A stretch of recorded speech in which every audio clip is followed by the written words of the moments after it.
Yo, what's up? Magandang hapon po sa inyong lahat. Ayan, nag-date na naman kami ni Mami Joy sa kainan dito sa Taytay Rizal. Kung makikita niyo yung ambience dito sa loob ng store nila, ay napakaganda.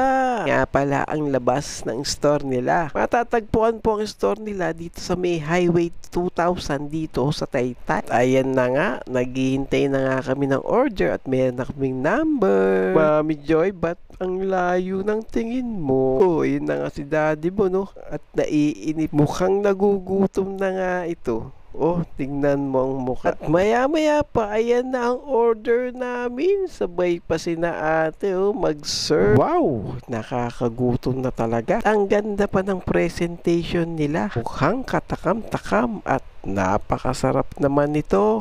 Hala, nakakagutom na mga kapanga. Ito po yung in-order naming pansit canton budbot. Yan po, binudburin na rin na pork Shanghai. Iba pa, parang kilala ko na naman tong order nito. Burit ito ni Daddy Bon, pork silog. At ito pa, oh, lechon kawali. Talagang nakakagutom na talaga mga kapanga. Taray kumain na at ako'y gutom na gutom na. Let's go!